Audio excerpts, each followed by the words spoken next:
Hello, hello, hello, and welcome back to Action and Inertia, a research podcast where every episode we invite our guests to give us their unique and varied perspectives on human behavior in response to change.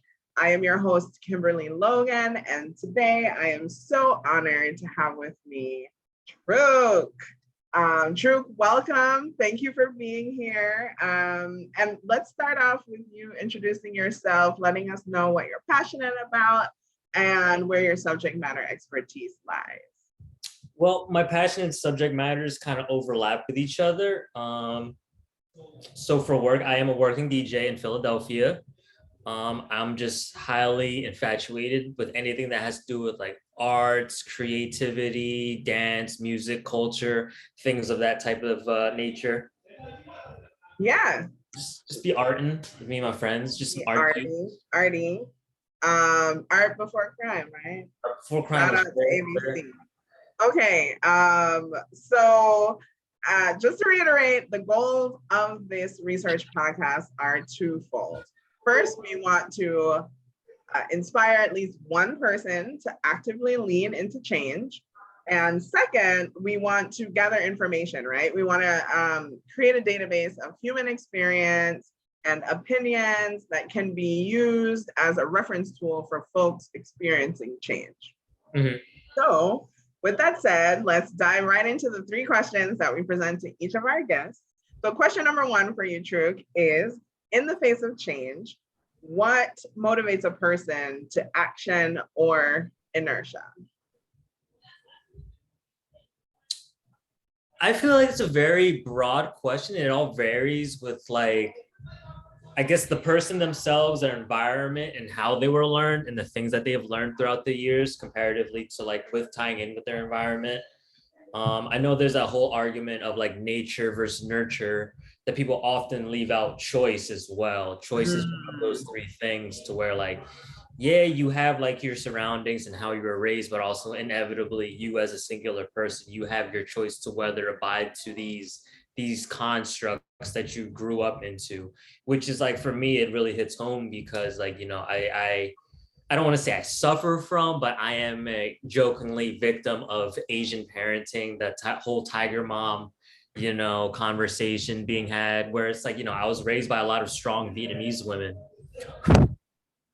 Yeah, I know for me, I feel like also that for me, change has kind of been a constant variable, even though a variable isn't constant per se. I'm not good at math, and if you can obviously tell, but change is always a thing that's going to be there. Whether or not you accept it or not, it's going to happen regardless, because the world keeps going. So you might as well learn how to deal with everything and understand what these changes mean, or how you can go about these changes, or what's leading you to make these changes. But also it's in my name as well. My name in direct Vietnamese translation means either small or bamboo. That's what a Truc is. Truc seal means a little bit of something. And then you have a Kai Truc, which is a bamboo. It's stick of bamboo. So the idea of a small bamboo, it follows the wind, as opposed to the larger counterparts that tend to snap. The little bamboo. The little bamboo's a little more malleable, swaying with everything and going with the flow.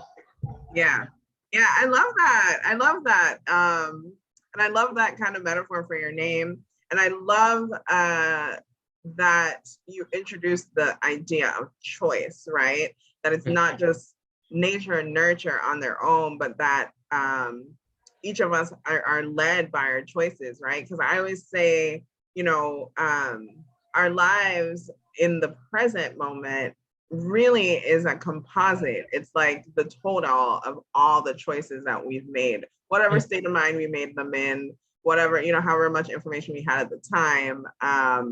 Ultimately, that is the totality of our choices, right? And I think that's so important to this conversation here on the podcast, because, as we kind of gather this information and create this database, a lot of that has to do with creating a space, a community where people can really feel empowered to navigate change in their own life, whatever that looks like for them. And I just think personally, personal opinion, that really our empowerment comes from our choices, comes from making a successive series of choices that makes us feel good about ourselves, that makes us feel empowered. Kind of, just kind of like exactly what you said, just from like my perspective. So I really love that you introduced that. And also, I think, inevitably change is scary. Like, change is very scary in a lot of situations. I know some people like to hide away from the scaries and stuff and find different ways of coping with said change. Some people run away from it, but inevitably that's only going to be detrimental to them. Or it could be beneficial and they're hiding from the benefits because they probably have, like, I know there's a lot of people out there. I know I used to be a person that has a lot of like self-depreciating thoughts. And me personally, I consume a lot of self-help and self-love content and videos and stuff because I battle with severe depression and all these different, mental illnesses, which is a whole nother conversation, which I think is like, is this hereditary? Because like I feel that like some traumas are inherited from like previous generations. Yeah. Of some real, scary stuff that's happened, like I can't have these conversations with either of my parents because they haven't even unpacked the conversations themselves that I've had the luxury of doing. Because what this is a luxury, because given the certain circumstances of like, my dad being an immigrant who was a prisoner of war, who was a refugee coming to America, like there's probably some things that he's repressing that he doesn't really address, and he like doesn't really like, try to work out. Whereas me, I have all the time in the world to work out everything from my birth, my childhood, my adolescence, into my teenage years, into who I am today. So even last week, I spent a lot of time reflecting on, am I conducting myself properly? Is this like, was I a jerk to this person? Am I carrying myself well?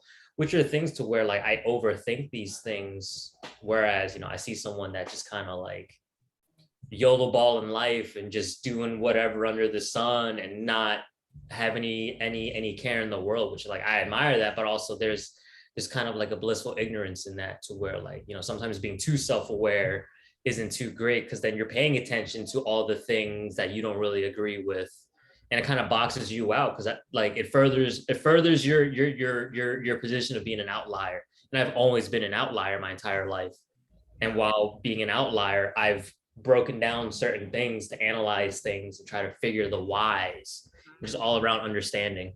Yeah, I love that, right? Like generational change. And how does that? All of it. Yeah. And it's like, the combination of like being raised a certain type of way and then watching my sister raise my niece a certain type of way that I was raised. And I'm like, this isn't correct. This is not the correct way to go about it. But granted, like, as an immigrant, this is what this is what you were raised on. So by nature, you carry out that cursed tradition instead of like undoing, like, hey, this kind of messed me up growing up, so I'm going to avoid doing X, Y, and Z. I want to try a different route in hopes that it'll make the next generation better. And through my accolades and interests and stuff, it relies heavy on like, a master and apprentice relationship. There's a professor protege type of relationship and everything that I've done between breakdancing in my past, whether it be life. I've always been the little brother figure, which is like, I'm very fortunate to where I've had multiple people with all these experiences that I will later then experience and not understand why they're telling me to approach things a certain type of way at my age. When at my age, of course, I want to act my age, but the fact that, I'm the baby of all my families, even including chosen families, that I'm being fed all this insight and information to where I look at things differently. I perceive things differently. I have a different perspective than others, which is a good and bad thing, because I have difficulty communicating people in my age bracket. I was always hanging out with older people. Yeah. Well, I think that's like a really good lead into our second question, right? Like this kind of conversation around, like the forces, external forces and the internal forces that are affecting our choices, right? That then are directing change in our life, right? If we're really taking that action. So the second question really is, which choice, action or inertia that is, do you think is most beneficial to like holistic wellness? Because I hear you kind of like touching on that, right? Like we've talked about this at length, just you and I hanging out.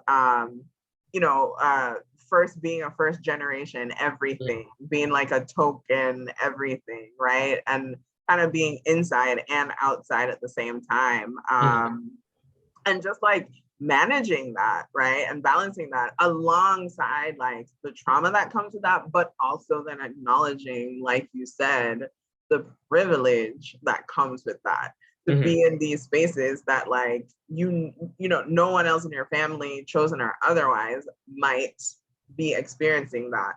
So it's like, looking at like your holistic wellness, like which direction have you found or have you witnessed to be most beneficial? Like leaning into change or just kind of inertia? When you say inertia, you mean just kind of like letting the change happen as opposed to like working with the change? Right. So inertia is like indisposition to motion, indisposition to change. So almost like a standstill. I think in terms of like physics, inertia is like a state where something remains as it is until an external force acts upon it. Okay. I feel like, generally speaking, like this goes back into the conversation of a balance of everything. I feel like every person, of course, every person is different. Everyone processes things differently, and everyone's going to react differently. Me personally, I can see it in certain scenarios where the inertia would be a little more healthier than actively doing stuff. Because me personally, I get a little manic when I know I have certain changes coming up, to where it's like I want to get a jump on things, and I'm very quick to like plan things out and try to strategize immediately to make sure that like when it comes time to do X, Y, and Z, that is just a checklist. Yeah. But ironically, the same way. That's like overachieving first gen student person. It's like, yeah, well, the irony about that is like I was never good at school. And but it's not just academics though. I mean, like literally like the pressure to get it right. Yeah, to get it right and to do things with the least amount of headaches. And granted, like certain situations, living with certain people and working with certain people, I've learned to troubleshoot things before the trouble even occurs. Right. Like, even though it counts as like, hey, just don't worry about it. We'll cross that bridge once we get there because you're stressing yourself out about nothing. Yes, that is true. But also, if that said thing happens, I'm prepared to do under the sun. It's like throwing a DJ party out and you're expected rain. So what are you gonna do? It's like, all right, well, let's have 2 trash bags by the 2 speakers. Let's have a tarp ready under the table. Like if it starts drizzling, cool, we'll just turn everything off. We have a whole protocol for everything. Yeah. I feel like having protocols and certain planning in order to make things smooth is what allows things to be like, healthy and a less kind of like it's drawing stress, and now you have like a weird chemical imbalance because the way your brain is processing, as opposed to like a gradual, like, okay, well, I'm expecting this, and this, and hypothetically, if this happens, I'm ready for it.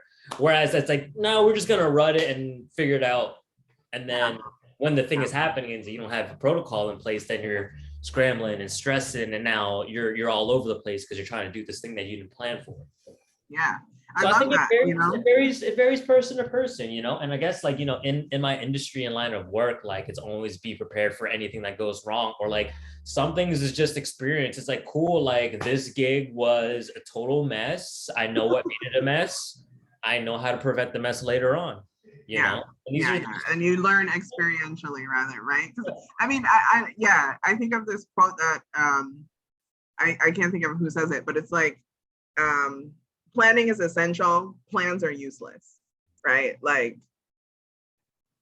that's life. And I think that's so like poignant for like the conversation around change and taking action with change, and how like sometimes because really my opinion is that like it's a spectrum, and action and inertia can play a role in the change as needed, right? Like depending on where you are, depending on how much information you have, and like so many variables. But so it just boils down to the person. Like it all depends. Like it's just a wide range of variables that you can't really have a concise answer with this. Everything kind of mushes into each other And, it just goes from there. Everything is all situational. Yeah. Yeah, cool. So kind of like rolling into the third question, last question. What traits do you see as existing in people who consistently choose action? I don't know. Like, do they all seem to be planners, or do they all seem to like have faith in something larger than themselves, or like kind of close to that initial question of like, what are some of the traits in all these people that are motivated to action that you've observed, whether in yourself or in other people? I think self-awareness is a key one. Self-awareness is a must-have trait when it comes to, I guess, because you can't really change something unless you know what to change. And where do you discover that within yourself? Not to sound all super wokish, it's my third eye. But a lot of it touches on that, to where, and like I said, this is a luxury to be able to have these conversations, because there's a lot of people that are lost and they don't know how to go about these changes, or they're afraid of it, they're running from it, and everything under the sun. Like, a lot of people have self-destructive behavior, and yet they continue to do self-destructive behavior. Not only that, but we live in a society where people champion that self-destructive behavior. Yes. They gloat about, being a total dirtbag and doing sketchy stuff, when it's like, but if you continue living in that type of mindset of like constantly chasing that terrible being to be, then you're gonna wonder why all this bad stuff happens to you, because you're putting it out there, you're living it, you're becoming it, and you absorb it back in, and then it becomes an endless cycle of just bad juju. So by like changing for the good, you're only going to draw in more good. Like, going back on these self-help, content videos that I consume, like a thing that stuck out to me was like, you are your thoughts. If you have these self-depreciating thoughts about yourself, you become that. But if you have a day where you're looking in the mirror like, oh man, I'm kind of flea right now, like my skin popping, I look good, I feel good, then you leave that door and go out into the world, you have a good attitude, because you have these, appreciating values about yourself. Yeah. And you're just vibrating at a higher frequency. So if we really get into like what your choices attract, or what your energy attracts, right? It's like, are you gonna go out into the world on a high vibration or a low vibration? And I mean, we're human beings. We're all having all of these unique experiences and shared experiences. So I'm always kind of like mindful that a lot of our experiences are happening on a spectrum. But I think it's also important to, like you said, be mindful enough and self-aware enough to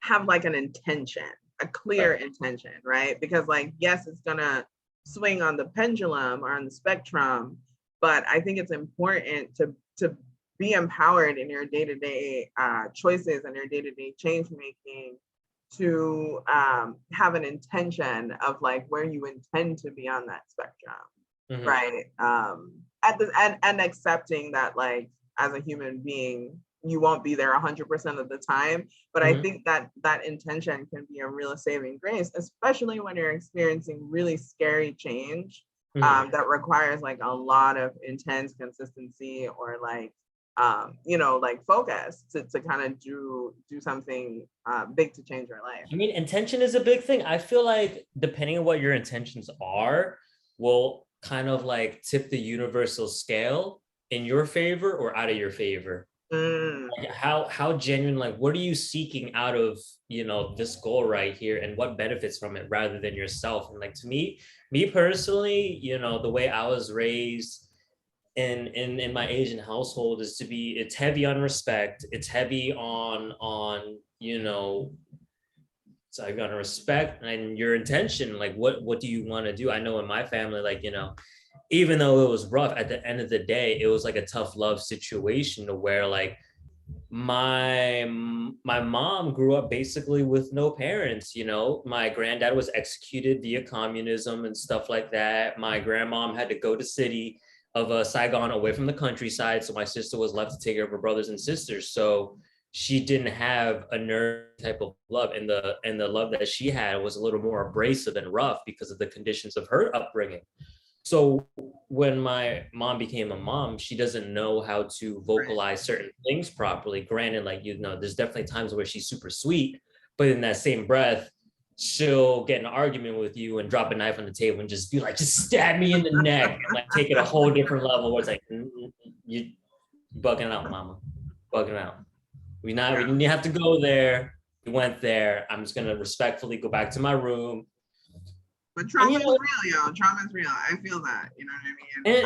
And it's like I strongly feel like it's inherited, that like something so terrible happens that it strikes your DNA and moves them. Yeah, no. I don't Research has actually proven that. Okay, cool. So it is proven through research that trauma is passed down through genetic coding.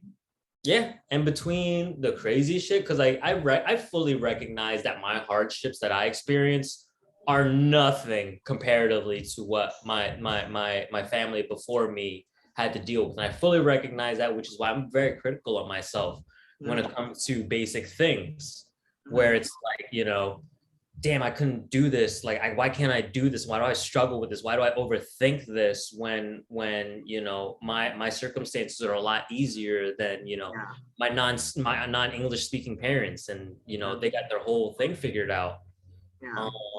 Yeah, it's tough. And then also just, you know, that idea of like the dialectic of like, yes, that's true. And it's also true that your experiences and your emotions are valid. Right? Because I think I struggle with that as well. Like in my family, which kind of has like a lot of similarities. It's like, you know, it's like you don't want to feel guilty for being yourself, right? And for the experience that you're having, because you know that your ancestors didn't go through what they went through for you to just like live a life of guilt, and really just like. But also in that same breath, being able to accept both of those things at the same time, right? In that same breath, I have this unprecedented pressure of being great, because the fact that my family dealt with such hardships, right? And you don't I can't be mediocre. I cannot be mediocre. I have to be exceptional at whatever it is that I'm chasing. Because honestly, I'm not doing the go to school, go to work thing. I am a DJ. I don't know. There's a limit to my capabilities as a functioning adult. I don't know how to use a fucking abacus, but I know how to play some records. You know? And that's important to the world too, you know. But yeah, this is such a rich conversation, Truc. You know, you and I can go on and on and on and on. But I'm really, really so grateful for your time and your mind and your perspectives and your opinions. I think this is good. This is so valuable to the research that we're doing and the information that we're collecting. So thank you so much for being here. Thank you for having me, Miss Diamond. Oh yeah, anytime. So thanks again to everyone out there for being here. If you enjoyed this episode and all the other episodes of the podcast, please help to support this research by sharing the podcast with others. You know, shouting us out on social media, posting. You gotta like the video. I heard that helps. You gotta do the like, comment, subscribe, interact. We're releasing a new episode every other Wednesday right here on the YouTube channel. So come back, follow us, subscribe so you can get those notifications when new episodes are released. Thanks again, Truc. Thank you to everybody out there. Stay true. Bye. Goodbye.